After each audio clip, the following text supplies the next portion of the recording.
ზეწოლები იყო და ანუ მე ხშირად აღვნიშნავ ამ ყველაფერს. ზეწოლების და გამომართავი პროცედურული და ანუ სამუშაო პროცესი მიმდინარეობდა იქ ანუ მუნიციპალიტეტში ზოგადად და ამაზე მქონდა რეაქცია და გამოხატავდი ჩემს უკმაყოფილებას. და ერთ-ერთი მიზეზი რატომაც გამოთავისუფლეს, ანუ ესეც იყო რა, პოლიტიკურთან ერთად. თუმცა უფრო პოლიტიკური იყო. კარგია რომ გამოცხადდნენ და კარგია რომ პროცესი დაიძრა და ანუ წინასწარმეტიდან განსხვავებით მოგვეცა საშუალება რომ კითხვა-პასუხის რეჟიმში მომხდარიყო ანუ ჩვენი დიალოგი და კარგია.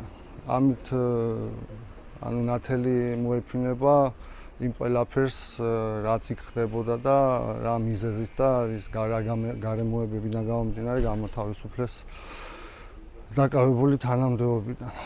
წინა დღეს გათავისუფლებამდე მე გავაკეთე Facebook გვერდზე ანუ ჩემი სტატუსი გამოვაქვეყნე და მეორე დღეს გამოთავისუფლეს, ეს იყო მიზეზი. იქ სხვა არაფერი არ იყო. ახლა 1000 რაღაცას მოიგონებენ, 1000 რაღაცას მოიფიქრებენ. სინამდვილეში ყველა მისის რომ ანუ